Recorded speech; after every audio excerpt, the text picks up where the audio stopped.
அனைவருக்கும் வணக்கம். நம்ம இன்றைக்கி எப்பொழுதும் போல் ஒரு 2 விஷயத்தை பற்றி பார்க்க போகிறோம். ஒரு நண்பர் இந்த கேள்வி கேட்டிருக்காரு. என்ன அப்படின்னா,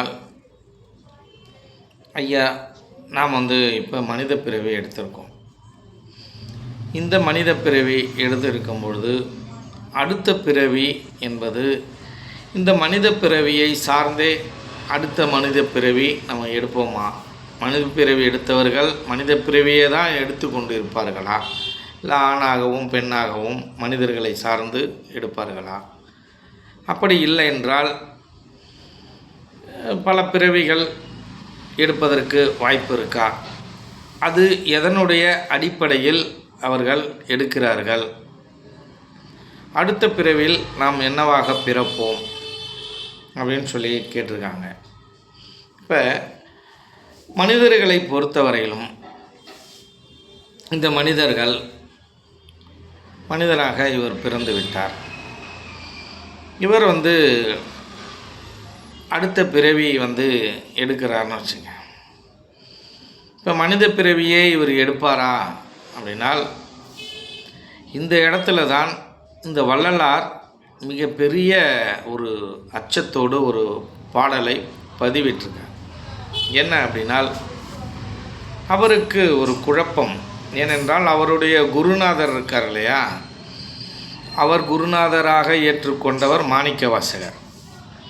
ஏனென்றால் திருவாசகத்தை அதிகமாக படித்து கொண்டே அவர் வளர்ந்ததனால் திருவாசகத்துடைய தாக்கம் எதில் இருக்கும்? வள்ளலார் நூலில் 5ஆம் திருமுறை வரையிலும் இருக்கும்.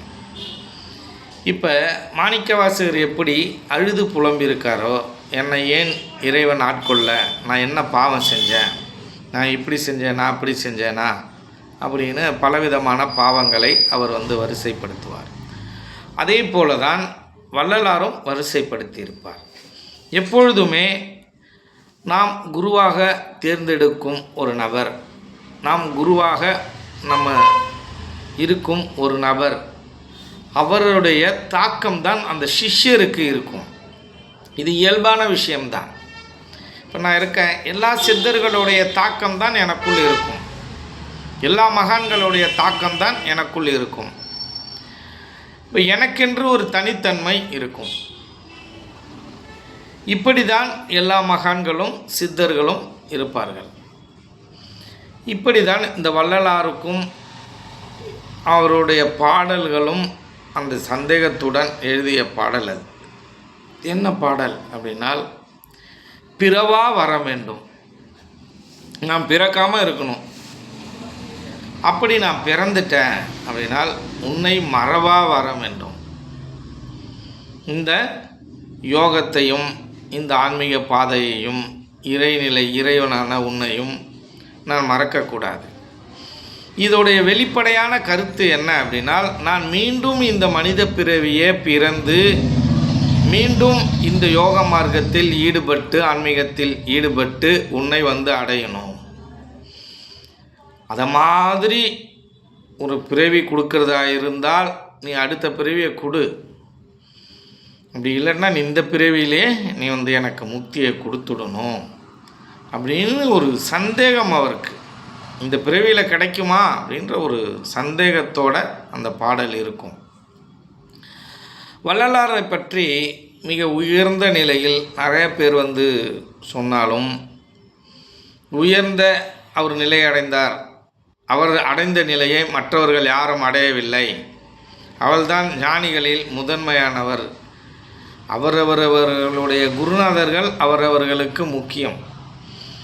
இந்த மனித பிறவியோட இந்த மனிதர்களுடைய பண்பு என்ன என்றால், அவர்கள் எந்த ஒரு நிலையத்தில் இருக்கிறார்களோ, எந்த மார்க்கத்தை பின்பற்றுகிறார்களோ அந்த மார்க்கத்தை அவர்கள் உயர்வாக பேசுவது, உயர்த்தி பேசுவது. தான் இருக்கும் மார்க்கமே சிறந்த மார்க்கம், மற்ற மார்க்கமெல்லாம் சரியில்லாத மார்க்கம். அது சாதாரண மனிதர் தானே. இந்த வள்ளலார் பக்தர் சிற்றறிவு உள்ளவர்கள் தானே, பேரறிவு கிடையாதுல்ல வள்ளலார் போல. அப்போ வள்ளலார் என்ன சொல்கிறாரு?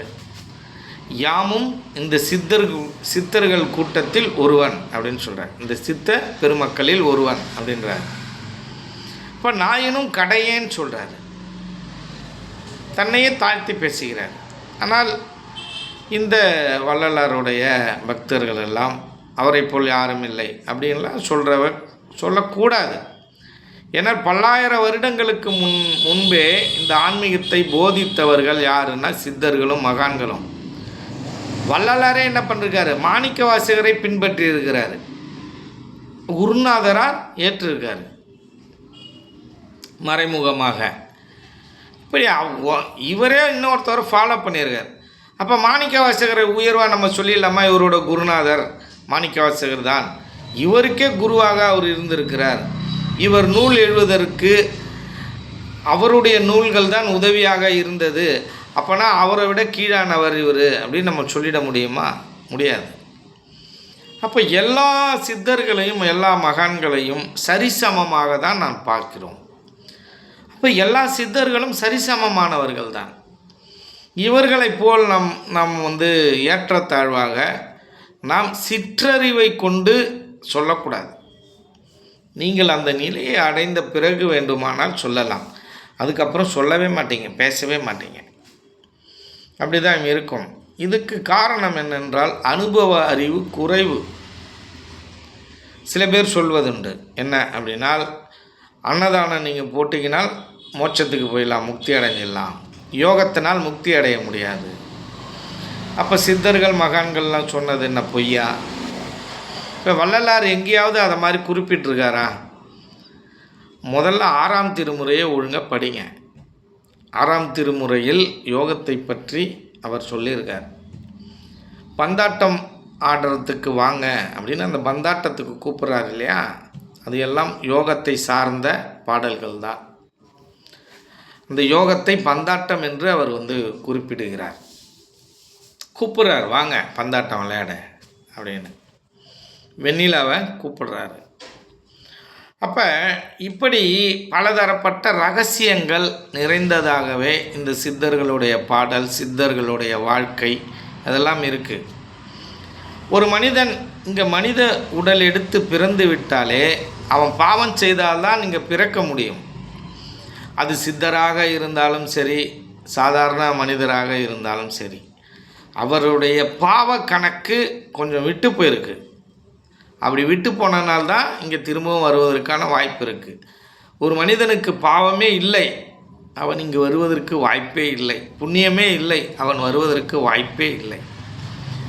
அப்போ யோகத்தின் வழியாக தான் இந்த ஞானத்தை பெற முடியும் அப்படின்னு சொல்கிறதுக்கு என்ன காரணம் அப்படின்னா, இதை ஏற்கனவே நான் பதிவிட்டிருக்கேன், இன்னொரு முறையை நான் சொல்லிடுறேன். இந்த யோகத்தில் மட்டும்தான் இந்த பாவத்தையும் புண்ணியத்தையும் சமன்படுத்த முடியும். நீங்கள் புண்ணியம் செய்தாலும் பிறவி எடுக்கணும், பாவம் செஞ்சாலும் பிறவி எடுக்கணும். அப்போ எப்படி சமன்படுத்துவது? நான் அன்னதானம் போட்டுக்கிட்டே இருந்தேன்னா புண்ணியம் கிடைச்சிரும். அப்போ பாவம் எந்த அளவுக்கு குறைஞ்சதுன்னு உங்களால் எப்படி கண்டுபிடிக்க முடியும்? அது கண்டுபிடிக்க முடியாது. ஏதாவது அளவுகோல் ஏதாவது வச்சுருக்கீங்களா? அப்படிலாம் இல்லை. இந்த சிற்றறிவை வைத்து நீங்கள் அளவுகோல்லாம் வச்சு அளக்க முடியாது. அப்போ அதற்கு ஒரு வழிமுறையை கண்டுபிடித்தார்கள் சித்தர்கள். அப்போ இந்த பாவம் புண்ணியத்தையும் சமன்படுத்த வேண்டும் என்றால் இந்த யோகத்தினால் தான் முடியும். அப்போ இந்த பிறவியிலேயே நாம் பிறவி பெருங்கடலை நீந்த வேண்டும் என்றால் யோகத்தினால் தான் முடியும் என்பதை தீர்க்கமாக உணர்ந்திருந்தார்கள். அதனால்தான் அதை பறைசாற்றியிருக்காங்க. அதை நூல்கள் வழியாக உங்களுக்கு வெளியிட்டிருக்காங்க. அதை தெளிவாக தெரிஞ்சுக்கணும். அப்படி வள்ளலாரும் மாணிக்க வாசகரும் என்ன சொல்லியிருக்காங்க அப்படின்னு கேட்டிங்கன்னா, உங்களுடைய பாவம் புண்ணியத்திற்கு ஏற்றார் போல நீங்கள் மற்ற பிறவிகளை எடுப்பீர்கள். உங்களுடைய பாவம் புண்ணியத்தை அனுசரித்தே அது இருக்குது. அப்போ புல்லாகி புண்டாகி பறவையாகி மிருகமாகி இப்படி தான் உங்களுடைய பிறவிகள் எல்லாம் இருக்க முடியும். அதற்கப்புறம்தான் படிப்படியாக முன்னேறி பரிணாம வளர்ச்சியினால் இந்த மனித பிறவியை எடுக்க முடியும். இப்படிப்பட்ட அற்புதமான மனித பிறவியை எடுத்து விட்டீர்கள். இப்போ எட்டாத கனியாக இருந்த இந்த மனித பிறவி உங்கள் கையில் இருக்குது. அந்த கனிங்கிறது உங்கள் கையில் இருக்குது. இப்போ திரும்பவும் இந்த கூட்டை விட்டுட்டு வெளியில் போயிட்டு நீங்கள் பல பிறவி எடுத்து அதுக்கப்புறம் மனித பிறவிக்கு வந்து ஆன்மீகத்தை உணர்ந்து போக போகிறீர்களா, இல்லை இந்த பிறவியிலேயே அதை அடைய போகிறீர்களா அப்படிங்கிறது உங்களுடைய சாய்ஸில் தான் இருக்குது. உங்களோட பாவம் புண்ணியத்தில் தான் இருக்குது. உங்களுடைய வைராக்கியத்தில் தான் இருக்குது. உங்களுடைய விடாமுயற்சியில் தான் இருக்குது.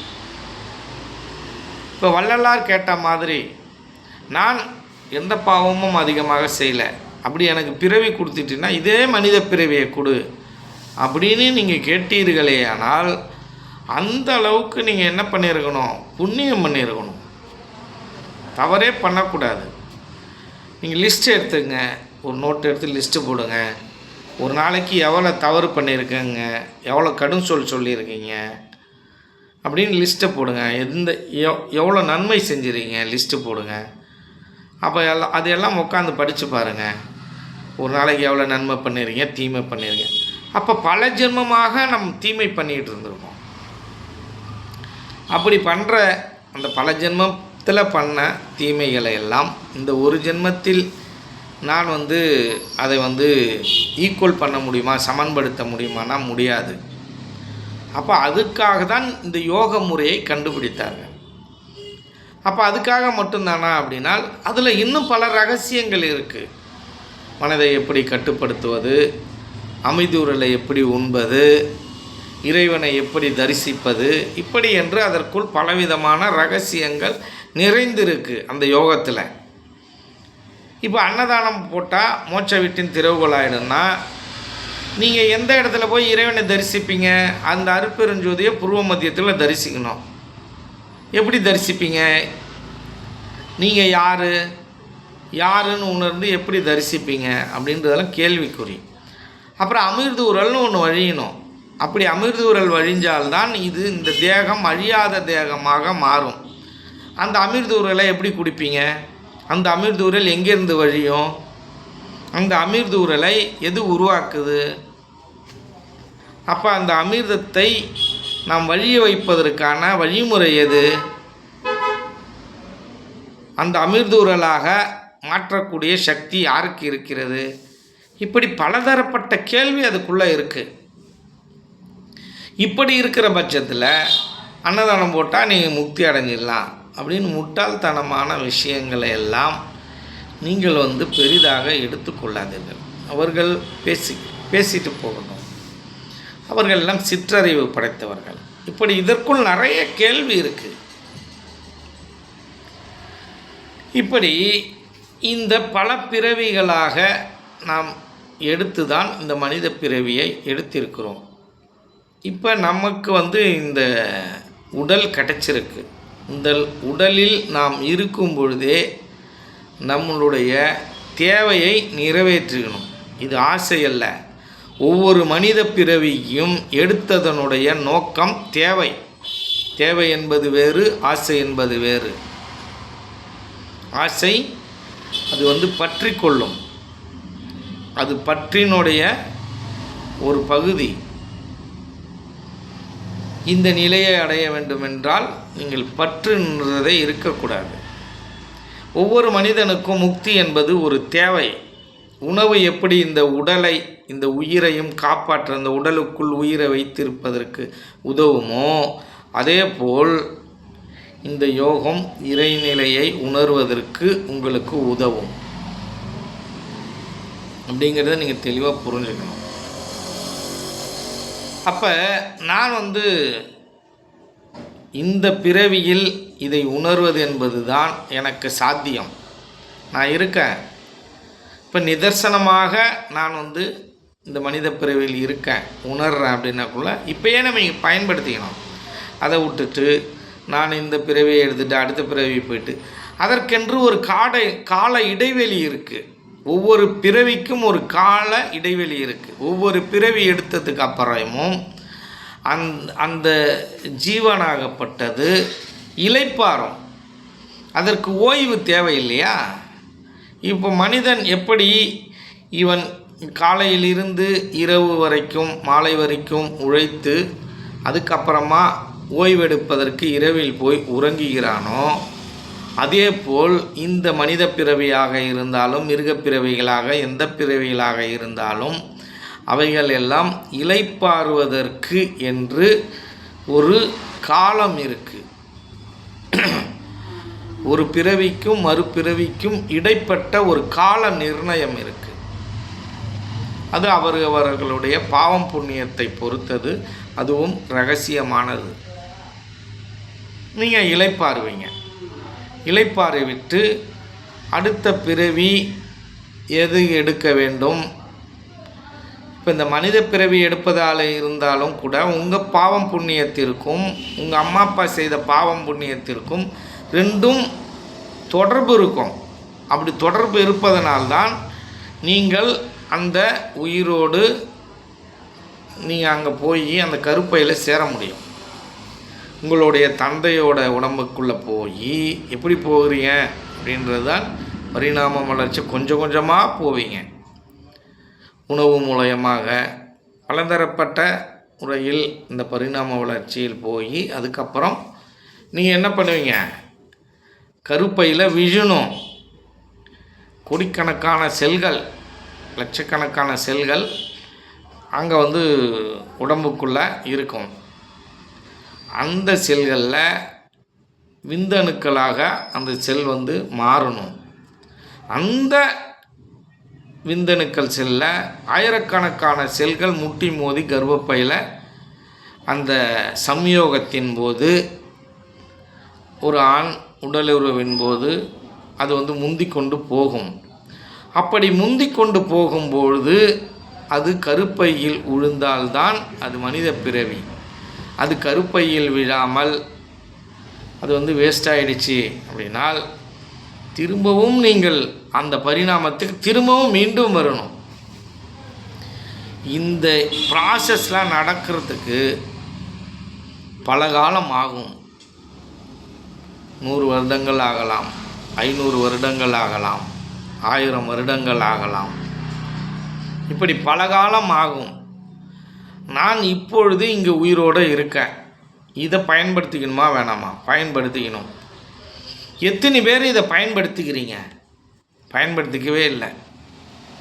இப்போ இந்த பதிவை எத்தனை பேர் பார்க்க போகிறீங்க? கொஞ்சம் கம்மியான பேர் தான் பார்ப்பீங்க. இந்த பதிவை உலகம் முழுக்க பார்க்கணும். எல்லாருக்கும் இந்த உண்மை தெரியணும். ஏனால் இந்த மனித பிறவி என்பது அவ்வளவு அற்புதமான பிறவி. இந்த பிறவி நமக்கு கிடைத்த போது அதை பயன்படுத்தி கொள்ளாமல் நான் இந்த பிறவியை விட்டுட்டு அடுத்த பிறவியில் நான் அதை அடைகிறேன் என்றால் இது எவ்வளோ பெரிய அறிவீனம், எவ்வளோ பெரிய முட்டாள்தனம், சிறுபிள்ளைத்தனம் அப்படிங்கிறத நீங்கள் புரிஞ்சுக்கிங்க. சரி, எப்படி இருந்தாலும் சரி, நீங்கள் மீண்டும் மனித பிறவி எடுப்பது என்பது மிகப்பெரிய புண்ணியத்தின் உச்சமாக இருக்கணும். அதெல்லாம் திருஞான சம்பந்தர் போல மிகப்பெரிய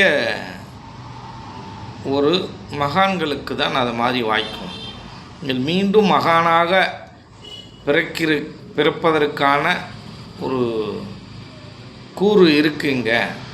அப்படி ஒரு பிராப்தம் இருக்குனால் அது பல கோடியில் ஒருவருக்கு தான் அது நடக்கும். ஆனால் அதிகபட்சமாக அப்படி நடப்பதற்கு வாய்ப்பு இல்லை. நீங்கள் உங்களுடைய பாவம் புண்ணியத்திற்கு ஏற்றா போல தான் பறவையாக மிருகமாக அப்படி எடுப்பீங்க. மனிதன் மனித பிறவியே எடுப்பது இல்லை, அவன் பல பிறவி எடுக்கிறான். நீங்கள் உங்களுக்கு அதற்கு தகுந்தாற் போல் நீங்கள் புண்ணியம் செய்ய ஆரம்பிப்பீங்க. ஒரு மரமாக பிறந்துட்டிங்கன்னா அதிக புண்ணியம் பண்ணுவீங்க. ஏன்னா மரம் எதிர்வினை ஆற்றாது. மரம் அதிகபட்சமாக புண்ணியம் பண்ணும். ஏன்னா அதுக்கு பேசுகிறது செயல் எதுவுமே கிடையாது. அதிகபட்சமாக மனிதர்களுக்கு மற்ற இனங்களுக்கும் உதவியாக இருக்குது. எது? இந்த மரம் இப்படி மரம் ஒரு பிறவி எடுக்கும் பொழுது அது அடுத்த பரிணாமத்துக்கு போகும். ஏன்னா அது புண்ணியம் நிறைய பண்ணிடும் மரம். அது பாவமே பண்ணுறதில்ல அதிகபட்சமாக. இப்படி ஒவ்வொரு பிறவிக்கும் ஒவ்வொரு ரகசியம், ஒரு நுட்பங்கள் இருக்குது. இந்த மனித பிறவி மட்டும்தான் அடுத்தவர்களை குறை சொல்வது, நயவஞ்சக சூழ்ச்சி செய்வது, நான் மட்டும் வாழ வேண்டும் என்று பலவிதமான தவறுகளை செய்வது, மனித கூட்டத்தையே ஒழித்து என் குடும்பம் மட்டும்தான் நல்லா இருக்கணும்னு நினைக்கிறது. இப்படிப்பட்ட பிறவிதான் இந்த மனித பிறவி. மற்ற பிற உயிரினங்களுக்கு அது குறைவு, மிக மிக குறைவு. மிருகங்கள் கூட நம்ம கொஞ்சம் சேர்த்துக்கலாம், மனிதன் மாதிரி கொஞ்சம் பாவம் செய்யும். ஆனால் அதில் சில மிருகங்கள் தான், அதில் பல மிருகங்கள் செய்யாது. சைவமாக இருக்கிற எந்த மிருகங்களும் அப்படி நடக்காது. இந்த அசைவக்கூறாக இருக்கிற மிருகங்கள் இருக்கு இல்லையா, கீரிப்பல், இந்த புலி, சிறுத்தை, அதனுடைய குணங்களுக்கு ஏற்றவாறு அந்த இனங்கள் அதுங்களுக்கு கிடைக்கும். அப்போ இப்படி பலவிதமான இந்த பிறப்பு இறப்பும் பலவிதமான ரகசியங்களை சூட்சமமாக கொண்டது. அதனால் நீங்கள் விழிப்படைஞ்சிங்க. இந்த ஜென்மத்திலேயே நீங்கள் முக்தி அடைவதற்கான வழியை பாருங்கள். அதற்கான வழிமுறைகளை சொல்லுவதற்கு நம்ம தான் தயாராக இருக்கோம், சொல்லியும் கொடுக்குறோம். இதை விட உங்களுக்கு எப்படி இந்த விஞ்ஞான வளர்ச்சியினால் உங்களுக்கு அற்புதமாக கிடச்சிருக்கு நிறைய விஷயங்கள். இதை நம்ம தேடி எடுக்கணும், அதை புரிஞ்சுக்கணும், அதை செயல்படுத்தணும். அப்படி நீங்கள் செயல்படுத்தினீர்களேயானால் இந்த பிறவியிலே நீங்கள் அடைந்து கொள்ளலாம். ஆனால் மனிதன் அதை உணர்ந்து கொள்வதில்லை. இந்த யோகா வகுப்பை பொறுத்தவரையிலும் மிக பெரிய பெரிய கோடீஸ்வரர்கள், பணக்காரர்களுக்கு இந்த யோகா வகுப்பை நடத்த வேண்டும். இந்த மந்திரிங்க, முதலமைச்சர், இவர்கள்லாம் வச்சு இந்த வகுப்பை நடத்தணும். இந்த பிறவி எதுக்காக எடுத்தோம், எது எதெல்லாம் தவறு, எது எதெல்லாம் சரியானது, நாம் எந்த வாழ்க்கையை மேற்கொண்டு இருக்கோம், எந்த வாழ்க்கையை மேற்கொள்ளணும், நம்மளுடைய வாழ்க்கை முறை எப்படி இருக்குது, எப்படி வாழணும், எப்படி வாழ்ந்துக்கிட்டு இருக்கோம், இதெல்லாம் அவங்களுக்கு உணர்த்தணும். அப்போ தான் இந்த நாட்டுக்கு நன்மை கிடைக்கும், இந்த மனிதர்களுக்கும் நன்மை கிடைக்கும். அவர்கள் இந்த மனிதர்களுடைய தலையெழுத்தை மாற்றக்கூடிய வல்லமை படைத்தவர்களாக இருக்கிறார்கள். இந்த அதிகார வர்க்கத்தினால்தான் நிறைய விஷயங்களை சாதிக்க முடியும். இந்த அதிகார வர்க்கம்தான் அவ்வளோ பவரையும் வச்சிருக்கு. ஏன் அப்படின்னால் இந்த உலகம் பொருளாதாரத்தை அடிப்படையாக கொண்டது. அதனால்தான் வள்ளுவன் சொன்னான், பொருள் இல்லைன்னா இந்த உலகம் இல்லைடான்ட்டான். அப்போ அருள் இல்லைன்னா அந்த உலகம் இல்லை, இறைவனோட உலகம் இல்லை. நீ அங்கெல்லாம் வரவே முடியாது. இந்த அமைச்சர் முதலமைச்சர் அவன் எவனும் அங்கே வர முடியாது, வாய்ப்பே இல்லை. இவனோட பிறவியெல்லாம் மோசமான பிறவியாக இருக்கும். இந்த பணத்தை வச்சுக்கிட்டு கொடுக்காதவன், சாப்பாடை வச்சுக்கிட்டு கொடுக்காதவன்.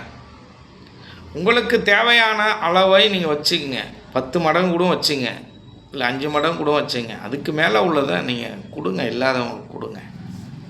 எங்களுக்கு கொடுங்கன்னு சொல்ல, இல்லாதவங்க இருக்கா. நீ எவ்வளவோ மக்கள் இருக்காங்க, உணவு இல்லாமல், உடை இல்லாதவன், வீடு இல்லாதவன், இடம் இல்லாதவன், இப்படி பல பேர் இருக்காங்க. உங்களால் முடியலையா, அதை செய்கிறதுக்கு ஆள் இருக்காங்க. ஒரு சில நல்ல மனிதர்கள் இருக்காங்க, அவர்கள் மூலயமாக நீங்கள் நிறைவேற்றலாம். இப்படி இந்த பிறப்பு என்பது பலவிதமான ரகசியங்களை நிறைந்தது. இந்த பிறவிலே நீங்கள் இதை உணர்வதற்கான வழியை பாருங்கள். அதுக்கு அடுத்தாற்போல் நம்ம அடுத்தது எதை பார்க்க போகிறோம் அப்படின்னு கேட்டிங்கனால், இந்த தியானத்தில் ஈடுபடுபவர்கள் கோபப்படலாமா வேணாமா? இந்த தியானத்தில் நான் இருக்கிறேன், தியானம் பண்ணுறேன், அப்படி பண்ணும்பொழுது எனக்கு கோபம் வருது.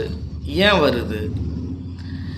மற்றவர்கள்லாம் என்ன சொல்கிறாங்க, தியானம் பண்ணுறவங்க கோவப்படக்கூடாது அப்படின்னு சொல்கிறாங்க. இப்போ நான் கோவப்படலாமா வேணாமா, அது சரியானது தானா, அதை பற்றி கொஞ்சம் விளக்கம் சொல்லுங்கன்னு கேட்டிருக்காங்க. இப்போ கோபம் என்பது மனிதர்களை பொறுத்தவரையிலும் அது இயல்பானது தான். அது ஒன்றும் செயற்கையானது இல்லை. அதுவும் மனிதனுடைய ஒரு விதமான ஒரு வெளிப்பாடு தான். அந்த கோபம் சரியானதாக இருக்க வேண்டும், சரியானதாக இருக்கணும், சரியாக இருக்கணும். நீங்கள் கோபப்படும் பொழுது நீங்கள் ஒரு 5 நிமிஷம் 2 நிமிஷம் அதை பற்றி யோசிங்க. அதை சார்ந்து கோபப்படலாமா வேணாமா, இல்லை யார் மேலே நம்ம கோபப்படுறோம், இந்த கோபம் நியாயமானதா அப்படின்னு நீங்கள் அது கொஞ்சம் பரிசீலித்து அதுக்கப்புறம் கோவப்படுங்க. இப்போ நம்ம குழந்தைங்க ஒரு தப்பு பண்ணிட்டான், கோவப்பட்டு தான் ஆகணும், அவனை கண்டித்து தான் ஆகணும். அந்த நேரத்தில் நியாயமானது தான் அது. நம்ம கண்ணுக்கு முன்னாடி ஒரு தவறு நடக்குது, எமோஷன் ஆகாமல் இருக்க முடியாது. உணர்ச்சி வயப்படாமல் இங்கு ஒரு மனிதனும் இங்கு இருக்க முடியாது. நல்ல மனிதர்கள் உணர்ச்சி வயதான் படுவார்கள். இந்த மனிதர்கள் செய்யும் அநியாயத்தை கண்டு நல்ல மனிதர்கள் மகான்களாக இருந்தாலும் சித்தர்களாக இருந்தாலும் உணர்ச்சி வயப்பட தான் செய்வார்கள், கோபப்பட தான் செய்வார்கள். அந்த கோபம் நியாயமாக இருக்கும் பொழுது அதற்கென்று ஒரு தனித்தன்மை உண்டு. அது அநியாயமாக இருக்கும் பொழுது அதுதான் அங்கே முட்டாள்தனமாக மாறும். கோபப்படும்போது பதற்றப்படக்கூடாது. நீங்கள் கோபம் என்பது சரியானது அல்ல, உணர்ச்சி வயப்படுதல் என்பது சரியானது. அப்போ அதை மீறி கோவப்படுறீங்க. நல்ல விஷயங்களுக்கு கோவப்படுங்க, நல்ல செயல்களுக்கு கோவப்படுங்க. சித்தர்களும் கோவப்பட்டிருக்காங்க, கோவப்படாமலாம் யாரும் இல்லை, உணர்ச்சி வயப்படாமல் இல்லை. இப்போ எனக்கு முன்னாடி ஒரு தவறு நடக்குது, எப்படி நான் அதை பற்றி பேசாமல் அதிலேருந்து முரண்படாமல் எப்படி என்னால் இருக்க முடியும்? வாயளவிலாவது நான் அதை எதிர்த்திடுவேன். எதிர் செயல் செய்யாமல் என்னால் அநியாயத்தை கண்டு எப்படி பொறுக்க முடியும்? நான் வாயாலையாவது பேசினும்ல, மனசாலையாவது நான் முரண்படுவேன், மனசாலையாவது கோபப்படுவேன். அப்போ இந்த கோபப்படுவது என்பது நியாயமானதா நியாயம் இல்லாததுன்னா, நீங்கள் சரியான நேரத்தில் சரியான விதத்தில் சரியான செயல்களுக்கு நீங்கள் கோபப்பட்டீர்களேனால் அது சரியானது தான். நீங்கள் தவறான விஷயங்களுக்கு தவறாக கோபப்பட்டீங்கன்னா அது தவறானது தான். இப்படி தான் இருக்குது இந்த கோபமும் உணர்ச்சி வயப்படுவதும். ஆனால் நீங்கள் பதற்றத்தோடு இருப்பீர்கள், பதற்றப்படாமல் நீங்கள் சிந்தித்து செயல்படுங்க. அப்போ கோபம் என்பது இயல்பு தான். நீ தியானம் பண்ணால் கோபம் வராதெல்லாம் கிடையாது. தியானம் பல விதத்தில் பல கோணத்தில் பண்ணுவாங்க. ஒவ்வொருவருக்கும் ஒரு தாக்கம் இருக்கும். இதுக்காக தான் நான் தியானம் பண்ணுறேன், அதுக்காக தான் தியானம் பண்ணுறேன்னு ஒவ்வொருவர்களுக்கும் ஒரு தனி எண்ணம் இருக்கும், தனி நோக்கம் இருக்கும். அந்த நோக்கத்தை பொறுத்து தான் அந்த தியானம் நடக்கும். அப்போ நான் அமைதியாக இருக்க விரும்புகிறேன் அப்படின்னு நினைப்பவர்கள், அமைதிக்காக நான் தியானம் பண்ணுறேன் அப்படின்னு நினைக்கிறவங்க கோபப்படக்கூடாது. ஏன்னா நீங்கள் அமைதிக்காக தான் தியானமே பண்ணுறீங்க. அப்போ நிதானத்தோடு நீங்கள் அவர்களுக்கு விளக்க பாருங்கள், நிதானத்தோடு விளக்க பாருங்கள். அப்படி நிதானம் இல்லை, அதை மீறுது அப்படின்னால் அந்த நேரத்தில் நீங்கள் சரியான முடிவெடுங்க. கோபப்படும்பொழுது உங்களுடைய ஜீவன் கீழ் நோக்கி பயணிக்கும். நீங்கள் சந்தோஷப்படும் பொழுது உங்களுடைய ஜீவன் மேல் நோக்கி பயணிக்கும்.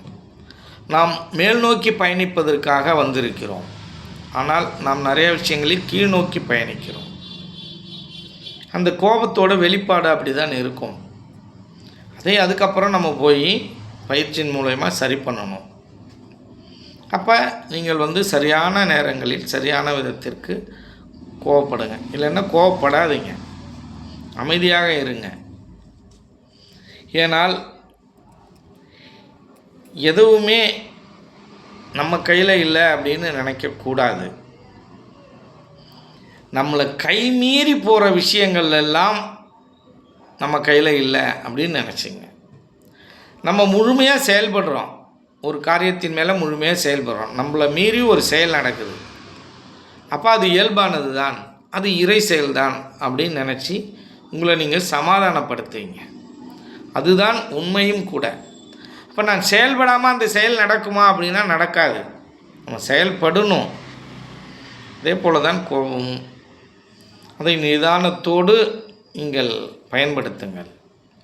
சித்தர்கள், மகான்கள் ஒரு நல்ல விஷயத்துக்காக ஏதோ ஒரு இடத்துல கோவப்படுறாங்க. எப்போ? பல காலங்களுக்கு அப்புறம், பல வருடங்களுக்கு அப்புறம் ஏதாவது ஒரு முறை சின்னதாக அப்படி தான் இருக்கும். அப்படி உங்களுக்கு நல்ல விஷயத்தை நோக்கி அந்த கோபம் இருந்தால் பரவாயில்ல. எதுக்கெடுத்தாலும் கோபப்படுறது உங்களை ஆயுளை குறைச்சிடும். அப்போ நீங்கள் கோபப்படக்கூடாது. அப்புறம் தியானம் பண்ணுவதனால் எந்த விதமான பிரயோஜனமும் இல்லை. இப்போ கோபங்கிறது இயல்பானது தான். எந்த இடத்துல தேவையோ அந்த இடத்துல பயன்படுத்துங்க, எந்த இடத்துல தேவையில்லையோ அதை விட்டுடுங்க. அது எப்போ அப்படின்னால் பல வருடங்களுக்கு ஒரு முறை எங்கே தேவையோ அங்கே பயன்படுத்தணும்.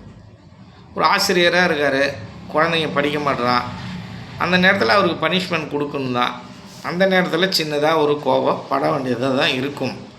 மனிதர்களை பொறுத்தவரையில் மகான்களுடைய தன்மை வேறு, மனிதர்களுடைய தன்மை வேறு. உலகத்தை அனுசரித்து வாழும் இந்த மக்களுடைய தன்மை கோபப்படாமல் இருக்க முடியாது. தியானத்துக்கும் அதுக்கும் எந்த விதமான சம்பந்தமும் இல்லை. சம்பந்தம் இருக்குது.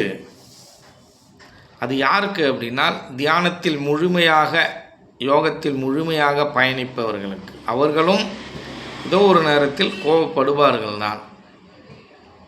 படாமல் இருக்க முடியாது. ஏனென்றால் இந்த ஜீனில் பலகாலமாக அந்த நினைவுகள், அதோடைய தாக்கங்கள் தான் இருக்க தான் செய்யும். அது கொஞ்சம் கொஞ்சமாக தான் மறையும். ஆகவே ஆரம்ப காலகட்டத்தில் இருக்கலாம், போக போக அதை குறைத்து முழுமையாக அதை தவிர்த்து விடுவது நல்லது. இதற்கு தான் நான் என்ன சொன்னேன் அப்படின்னு கேட்டிங்கன்னா, இந்த மனிதர் ஒற்றுமையாக இருக்கணும். இங்கே மிகப்பெரிய ஒற்றுமை தேவைப்படுது. ஒற்றுமைக்கான வழியே இங்கே இல்லை. எப்படி ஒற்றுமையாக இருக்கிறது அப்படிங்கிற என்னெல்லாம் நம்ம எப்படி தொடர்பு கொள்வது, நம்ம ஒரு நாள் சந்திப்போம், ஒரு குழுவாக சந்திப்போம் அப்படின்ற எந்த விதமான ஒரு என்கொயரியுமே இல்லை. யாரும் என்கிட்ட அந்த மாதிரி தகவலை பரிமாறிக்கல. எப்படி ஐயா ஒற்றுமையாக இருக்கிறது, என்னென்னலாம் செய்யலாம் அப்படின்னு யாருமே பரிமாறிக்கல. அவரவர்கள் வேலையை பார்த்துட்டு போயிட்டுருக்காங்க. அது ஒரு விதமான இயல்பு தான். ஆனால் மகான்களுடைய தன்மையும் சித்தர்களுடைய தன்மையும் வேறு விதமானது. அவர்களுடைய வேலையை அவர்கள் செப்பனிட செய்வார்கள். ஏனால் இயற்கை கொடுத்த அந்த செயலை அவர்கள் செய்து தான் ஆக வேண்டும். சரி, இப்போ நம்ம கோவப்படுறோம். யார் மேலே கோவப்படுவோம்? நம்மளை ஆதிக்கம் செலுத்துபவர்கள் மேல் நம்ம கோவப்பட மாட்டோம். நம்மளோட உயர்வாக இருக்கான்ல, நம்மளோட மேனேஜர், நம்மளோட பெரிய கோடீஸ்வரன், பணக்காரன், அமைச்சர், முதலமைச்சர், எம்எல்ஏ, இப்படி அதிகாரம் படைத்தவர்கள் மீது நம்மளால் கோவப்பட முடியுமா? முடியாது. நமக்கு உட்பட்டவர்கள் மீது தான் நம்ம கோவப்படுவோம். இல்லைன்னா நமக்கு சமமானவர்கள் மீது கோவப்படுவோம். இப்போ அதிகார வர்க்கத்தின் மீது கோவப்பட்டோன்னு வச்சுங்க, அவன் இந்த நபர் தான் தெரிஞ்சதுக்கப்புறம் என்ன பண்ணுவீங்க? நீங்கள் போய் மன்னிப்பு கேட்பீங்க, இல்லை சமாதானப்படுத்துவீங்க. இப்போ சமாதானப்படுத்துவோம். ஆனால் இங்கேயும் மிகப்பெரிய சுயநலம் இருக்குது. அவன் அதிகார வர்க்கம் தெரிஞ்சவொன்னே நம்ம சமாதானமாகும், வேறு வழி இல்லாமல். ஆனால் மனிதர்கள் எல்லாம் ஒற்றுமையாக இருந்தீர்களே, ஆனால் அங்கே நியாயத்திற்காக நீங்கள் போராடலாம். அங்கே நீங்கள் சமாதானமாகணும்னு ஒரு அவசியமும் இல்லை. உங்கள் கோபம் யார் மீது இருக்கும் என்றால் உங்களுக்கு உட்பட்டவர்கள் மீது தான் இருக்கும். உங்களை தாண்டிய நிலையில் இருப்பவர்கள் மீது இருக்காது. இதுவும் ஒரு வகையான இயல்பு. அதையும் நம்ம புரிஞ்சுக்கணும். அப்படி தானே இருக்கும். அப்படி இல்லைன்னா அதனுடைய பாதிப்பு அதிகமாக இருக்கும். இப்போ நிறைய பாதிப்புகள் வந்துச்சு இல்லையா? நீங்கள் பார்த்தீங்க இல்லையா? யார் பகைச்சிக்கிட்டாலும் அவங்கள தூக்கி உள்ளார வச்சிடுறது. இப்படி பலவிதமான பாதிப்புகள், பாதித்தவர்கள் இருக்கிறார்கள் இல்லையா? அதை நீங்கள் கண்கூடாலாம் பார்த்தீங்க. அதனால் நம்ம மனிதர்களை பொறுத்தவரையிலும் கொஞ்சம் நிதானப்படுத்தி நீங்கள் இருங்க. சாதாரணமாக நீங்கள் தியானத்தில் ஈடுபடுவார்கள். அப்போ இந்த யோக மார்க்கத்தில் ஈடுபடுறாங்க, முழுமையாக தியானத்தில் ஈடுபடுறாங்க, மகானாகிறதுக்கு ஈடுபடுறாங்க அப்படின்னா அவர்கள் கோபத்தை தவிர்ப்பதே சரியானது. சின்ன சின்னதாக அங்கங்கே சின்ன சின்னதாக ஒரு கோபம் பல வருடங்களுக்கு அப்புறம், பல நாட்களுக்கு அப்புறம் கொஞ்சம் வரலாம். அதை இன்னொரு விஷயம் என்ன அப்படின்னா, சித்தர்களுக்கும் மகான்களும் அதை சரி பண்ணி கொள்வார்கள். சாதாரண மனிதர்கள் அதை சரி பண்ணிக்க முடியாது. அதனால் சாதாரண நபர்களுக்கு கொஞ்சம் யோசித்து சிந்தித்து பார்த்து செயல்படுங்க. மகான்களை பற்றி நீங்கள் நினைக்கவே வேணாம். அந்த யோக மார்க்கத்தில் ஈடுபடுபவர்கள், அனுபவஸ்தர்களை பற்றி நீங்கள் நினைக்க வேணாம். ஏன்னால் அவர்கள் எல்லாத்திற்கும் அப்பாற்பட்டவர்கள். அவர்களுக்கு எல்லாம் தெரியும். அவர்களை பார்த்துக்கொள்வார்கள். அதனால் சாதாரணமாக இருப்பவர்கள் கொஞ்சம் சிந்தித்து செயல்படுங்க. இப்போ எப்படி நீங்கள் கோபம் மோசமானதாக இருக்கோ, ஒரு கொலைகாரன் இருக்கான், அவன்கிட்ட நம்ம கோபப்படுவோமா? நம்ம ஒதுங்கி போயிடுவோம். துஷ்டனை கண்டால் தூர விலகு அப்படின்னு போயிடுவோம். அப்போ அவன்கிட்ட கோபப்பட மாட்டோம். கோபப்படுவீங்க எப்போ?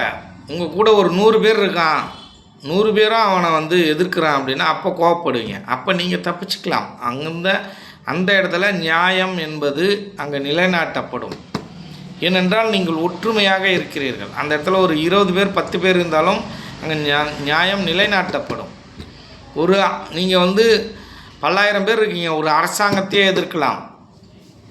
அதுக்கு தான் நான் அடிக்கடி சொல்லிக்கிட்டு இருக்கேன், உங்களுக்கு ஒற்றுமை வேண்டும், ஒற்றுமை வேண்டும். ஒற்றுமை உணர்வு இல்லாமல் நீங்கள் இங்கு எதையும் சாதிக்க முடியாது. ஒரு தவறை தட்டி கேட்டிருக்கிறீங்க, அவன் நமக்கு திரும்பவும் பாதிப்பை உண்டு பண்ணுறான். அப்படி உண்டு பண்ணக்குள்ள நீங்கள் எதிர்க்கணும் இல்லையா? எதிர்க்கணும்னு ஆசைப்படுறீங்க, நினைக்கிறீங்க.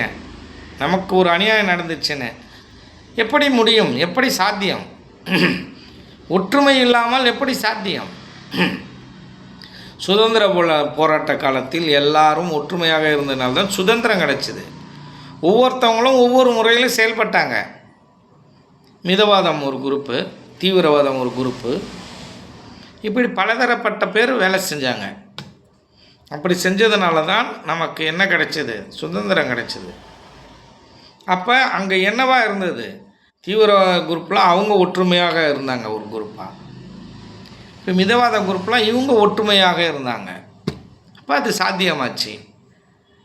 ஒவ்வொருத்தவங்களும் தனியாக இருந்தால் தனியாக தானே வச்சுருக்கான். உங்களுடைய ஆசைகளை தூண்டி உங்களை செம்மறி ஆடு கூட்டம் மாதிரி, உங்களை ஆடு கூட்டம் மாதிரி தனித்தனியாக பிரித்து வச்சுருக்கான். நீங்கள் ஒவ்வொருத்தவங்களும் ஒரு கட்சியில் இருக்கீங்க. உங்களோட எண்ணங்கள் சில பேருக்கு நல்லா இருக்குது, சில பேருக்கு மோசமாக இருக்குது. அப்போ எண்ணங்கள் வழியாக பிரிஞ்சுருக்குங்க. மதமாக பிரிஞ்சுருக்கீங்க, இனமாக பிரிஞ்சுருக்கீங்க, ஜாதியாக பிரிஞ்சுருக்கீங்க. இப்படி ஜாதியாக, இனமாக, மொழியாக உங்களை பிரித்து வச்சுருக்கான். உன்னோட கடவுள் வேறு, என்னோட கடவுள் வேறு. இங்கே கடவுள் என்பவர் ஒருவர் என்பது யாருக்கு தெரியும்? இந்த மற்ற மதத்தில் இருக்கிறவன் நம்ம மதத்தை மதிக்க மாட்டான். நம்ம மதத்தை குறை சொல்கிறான். இப்போ நம்ம மற்ற மதத்தை குறை சொல்கிறோம். எல்லா மதமும் இங்கே ஒரே மதம்தான், மனித மதம்தான், ஈஸ்வர மதம்தான். எல்லாருக்குள்ளரையும் உயிர்ன்ற ஒன்று இல்லைனால் இங்கே யாரும் உயிரோடு இருக்க முடியாது. அப்போனால் அந்த உயிராக இருக்கக்கூடிய அந்த ஒன்று எது அப்படின்னால் ஜீவன். இப்போ நம்ம எல்லாமே அந்த ஜீவேஸ்வர மதம்தான். எல்லாரும் அந்த உயிர் மதம்தான் நம்மளுடைய எல்லா மதமும். அந்த உயிர் இல்லைன்னா இங்கே ஒன்றுமே இல்லை. இப்போ கடவுளை உணரணுனாலும் உயிர் வேணும், வாழணுனாலும் உயிர் வேணும். அடிப்படை உயிர் தான். நீங்கள் அந்த தத்துவத்தை நீங்கள் புரிஞ்சுக்கிட்டீங்கனாலே எல்லாம் ஒற்றுமையாக இருப்பீங்க. இது நான் பேசுகிறேன், இந்த பேசக்குள்ளே உங்களுக்கு உற்சாகம் வரும். சரி இப்படி செய்யலாம் அப்படி செய்யலான்னு ஒரு எண்ணம் வரும். அதுக்கப்புறம் போனீங்கன்னா வேறு ஒரு விஷயத்தில் சிக்கி அப்படியே மறந்து அதை விட்டுடுவீங்க.